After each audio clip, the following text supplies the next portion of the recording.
Okay, hello everybody. As I said yesterday, we're going to be looking at this today. It is a short novella that I got. A little bit of backstory. I picked this up because last week, if you look at my videos from last week, there's one where the thumbnail is me with a measuring tape on a book. And so I was talking about the podcast I do with my friend Justin, and we had talked a little bit about how like book shapes seem to be changing. Like there's the old school 4x7 paperback, which is like really standard and has been for like 40 years or something like that, and it's starting to be supplanted by these larger book sizes. And the thing that we thought was that these book sizes are taller, and maybe that was because people are reading more on tablets or something like that. I don't know. But that was the topic of the podcast.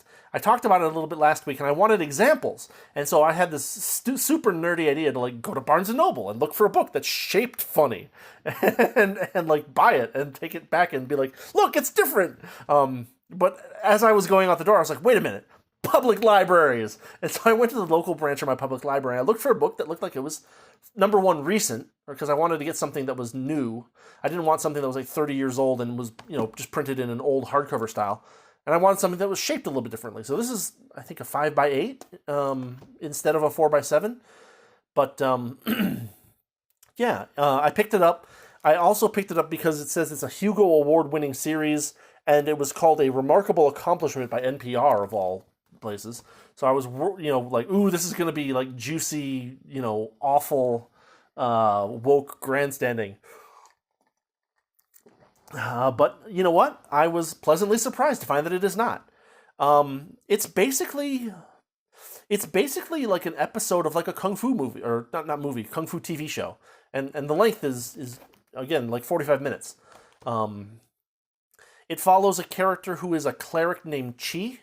And that cleric. This is the first time I've actually read a story where they like consistently had like neuter pronouns for someone.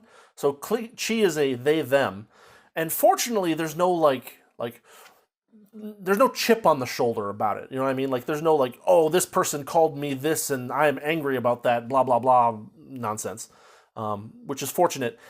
What I did notice is that it does make it a little bit difficult to understand who is being referred to in some paragraphs. There's some paragraphs where like they're talking about like two or three people, and then there's a they, and I'm like, which they? Like all of the people you were just talking about, or just this one they? Which is a little bit jarring and does make it a little bit harder to read.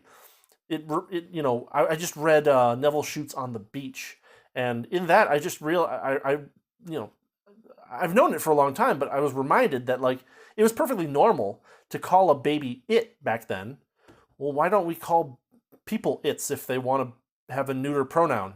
I guess it's because it's demeaning. I don't know, but there's that, which does kind of make some of the descriptions a little bit jarring, a little bit like, wait, who are you talking about? You have to read a paragraph a couple of, an extra time to figure out exactly whether they're talking about this one person or these four people that were just referred to. It's one of those issues. It just makes it less smooth of a read. Fortunately, there's no like chip on the shoulder, and there's no like indignation about it. Apparently, this person is a cleric of like a sect of historians, and so like I don't know if like all of them are like that or whatever. Again, it's a very thin novel, so there's not a whole lot of explicit world building. There's a decent amount of implicit world building, and there's a lot of like there's definitely like a cultural callback to old like Chinese kung fu TV shows, and that's kind of what this is. They kind of go on a journey. They get into a couple of kung fu fights. There's an evil cult of murderers or something like that, and it it proceeds about as you would expect. There's one other piece of gender subversion in there that like I didn't realize that it was until today when I was like, wait a minute, I gotta check this again. Wait, is this what? Oh, right, okay, sure. Which leads me to believe that the author is definitely pushing that kind of agenda a little bit, but it's not insufferable, right? You notice it, but it's not like preaching. It's not preachy, is what I'll say. And so, yeah, it's actually a pretty reasonable story. I wouldn't say it's like amazingly good or anything like that. Kind of like right in the like you know readable, inoffensive, decent plot kind of range. Kind of in that 3-star range, where it's like Yeah, it's a kung fu story. There's a folklore tale. There's some connections between the folklore tale and the things that are happening in the story. There's some cool kung fu fights. There's kind of a neat little like a lot of those like kung fu movies and stuff like that. They had someone doing something clever, like setting something up, a trap or something like that. And they do something like that near the end of the story too, which is kind of, just nice to see. So, yeah, better than I thought it was going to be. Um, I wouldn't call it like it's anything like special in the sense like I didn't feel like, ooh, this is actually really, really cool. Or, and at the same time, I didn't feel preached at, and I didn't feel that like that they had a chip on their shoulder, that they're like trying to nursing a grudge against somebody for this person called me a mean name one day, and now I'm going to write about that forever. Yeah, decent story. Um, surprisingly simple. It doesn't really have a lot of pretension in that sense. Like a lot of this stuff, you get like a lot of like, highfalutin, but my themes kind of thing going on. And this was just like, yeah, there's a folklore story. There's some characters in that are connected to characters in this. There's an evil cult walking around, and we gotta kung fu fight them.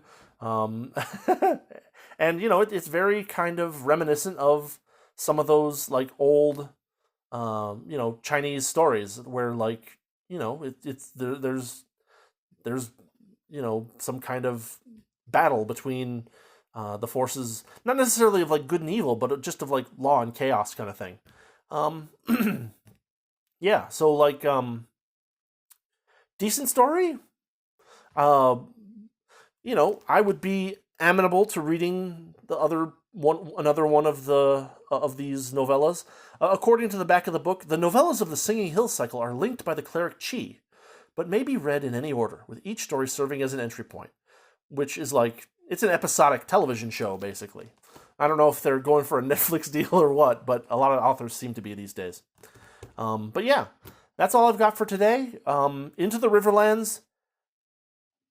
You know, I'm gonna butcher the pronunciation of the name, but it's like Ngivo, something like that.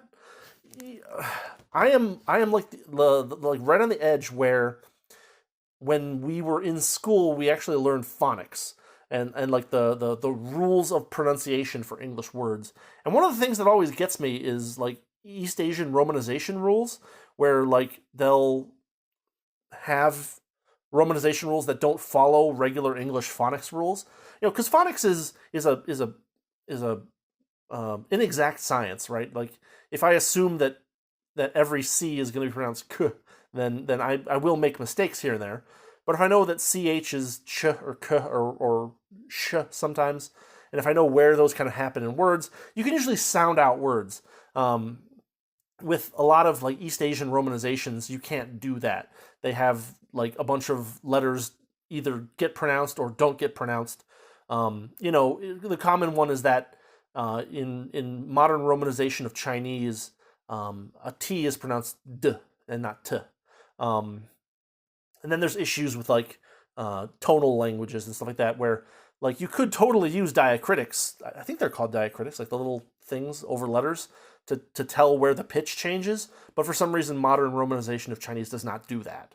I kind of wish they did, because I'm currently reading Three Kingdoms, which I don't know how to pronounce any of those names, so I have to like go on YouTube and look for the TV version of Three Kingdoms and kind of like try to sound it out from that. But yeah, better than I thought. But at the same time, nothing groundbreaking. If you like kung fu movies and like kung fu TV shows, you might actually enjoy this, because it's actually kind of right along those lines. Short read, 30 to 45 minutes. A little bit of the gender dogma stuff without being preachy or without being like angry about it. Other than that, I don't have much else to say. I read through it, slowly once, and I skimmed through it again today to make sure that I had, the stuff that I wanted to say for the review. Would I read Empress of Salt and Fortune or When the Tiger Came Down the Mountain? Maybe, yeah. There's actually another one of these at my library, so maybe I'll pick it up and we'll have another thing to go through and see if things stay this good for other books in the series. Anyway, that's all I've got for you for today. Hope you enjoyed. If you're still here, if you're liking what I'm doing, and you want to support the channel, you know what to do. If you really want to support the channel, you can always go check out my fiction blog, see if there's anything there that you find interesting and might purchase. I hate plugging things. But so I try to make it funny, which makes me hate it less. But anyway, Into the Riverlands, better than expected, because it did not fall into the pitfalls that I was expecting it to fall into. At the same time, it was a solidly written little novella, and if you like kung fu movies or TV shows, or even stories, it might be something up your alley. So that's what I've got for today. Thanks for watching, thanks for listening, and I'll see you tomorrow.